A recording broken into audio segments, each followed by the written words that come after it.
Black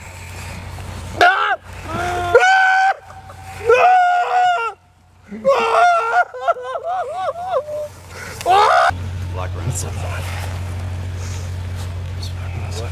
What about the guy over there with black on his lips? Black on his lips? Yeah.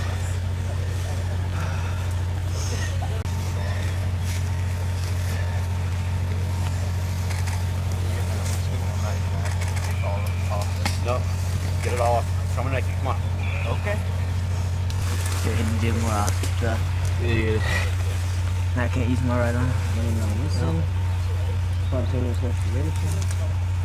Here. Alcohol. Wing. Doug, you're on. Go, Gilly. Go, Gilly.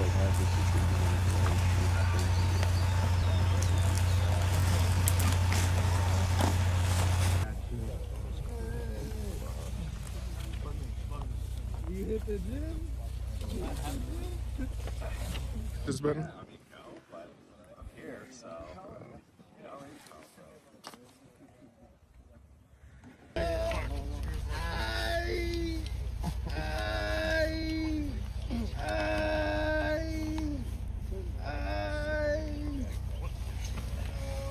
Yep. I. Burns to the face, neck, and chest. Full thickness. First set of vitals. Alright, I got the ketamine. Heart rate 84, respiration. What? Yeah, no, you do. Sorry, come on.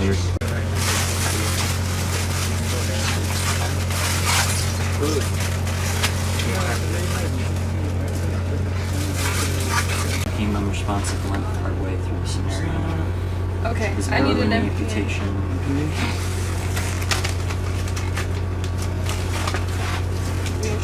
Stability. Head one. Head one. Head one is up to the left.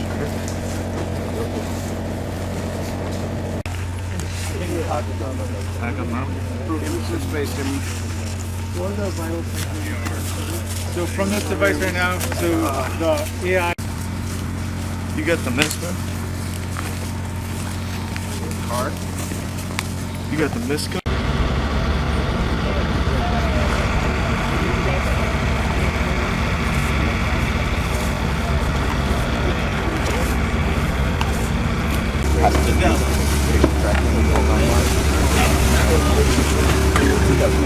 Picture the patient. Hold up. All right.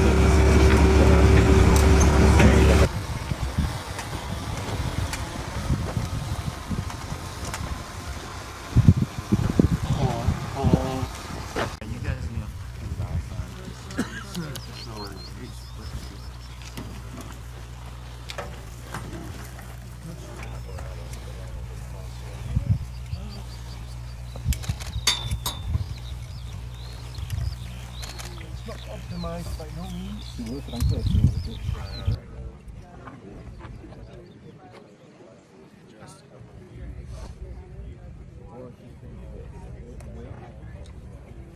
We're good to work.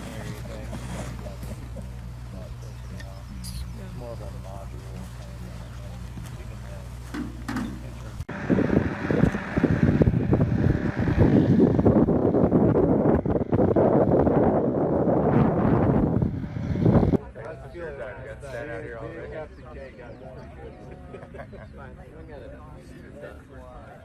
He has an apartment. Yeah, what do you want? And then you have some single light. Everything's Like honestly, if they use something similar to the litter straps on it, and then we were talking about possible like similar pins that we have on the meds, because it's already a mechanism that we use for it. They could easily convert it where it just pins in.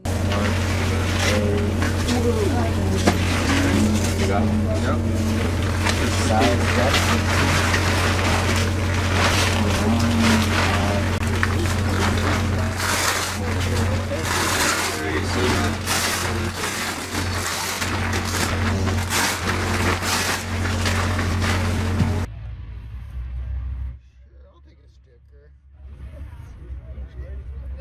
Let's observe. Yeah.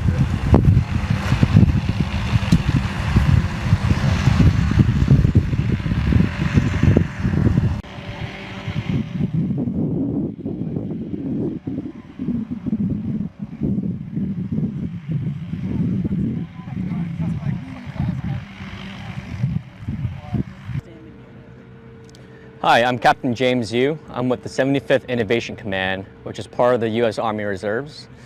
I'm part of the Medical and Biotechnology Detachment.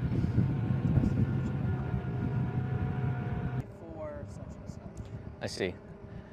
So I'm part of the Medical and Biotechnology Detachment out of the 75th Innovation Command. We're actually technically out of Boston. However, we have expertise across the entire medical domain, and we support ongoing efforts to modernize the Army. Okay. What are you guys doing here today? So today I'm here to support as an evaluator for the Autonomous Triage and Treatment Challenge being run by DIU and GTAD.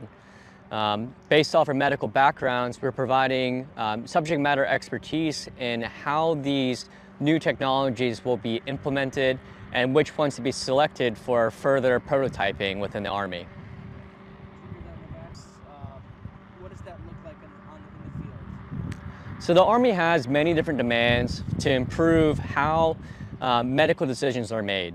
And so in the future upcoming conflicts and large-scale combat operations, we are expected to have many more casualties than we did previously and no air superiority. And so in these scenarios, you are going to have more casualties with less people to make those decisions on who to treat and what sorts of resources to apply to them. And so in these scenarios, information is really the key in enabling the ability to take care of more people under these strenuous circumstances. And so in a challenge like this, it's all about understanding which patients need to have more attention directed towards them and also what sorts of medical supplies they need. And today I saw that there were these trials. Yes, so this type of competition is a newer format that the military has been trying out. We've seen some organizations run these types of challenges previously, like DARPA, for example, and have been proven very successful.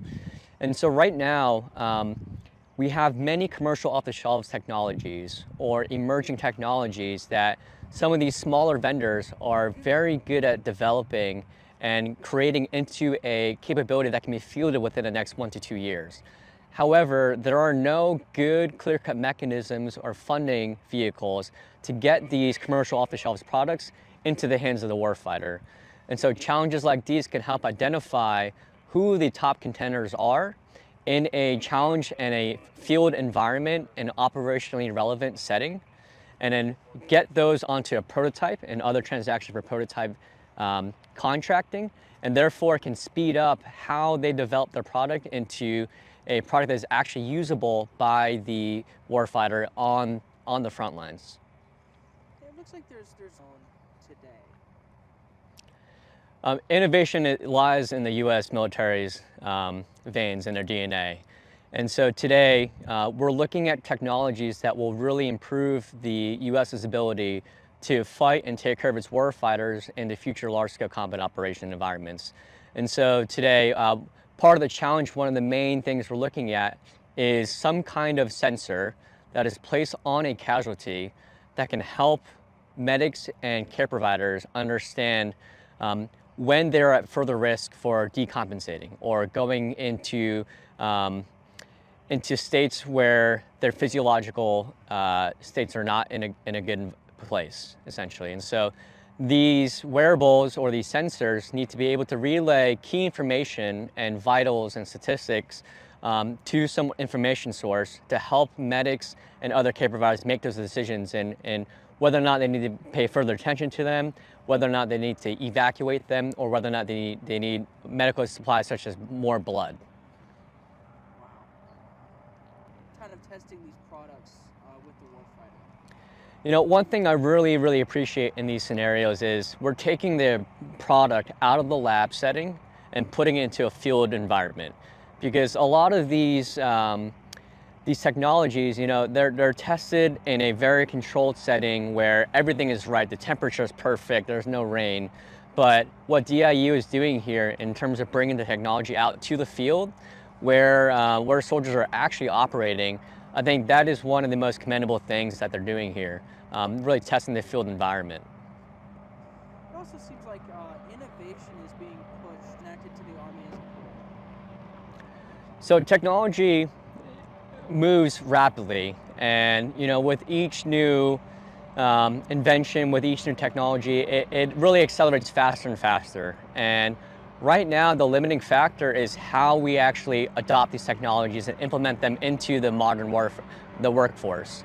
And so I think what the Army is doing right now is fantastic. It's pushing on many different fronts in terms of innovating and modernizing, and these faster, where you can design, build, and test these different products and get them into the hands of the warfighter.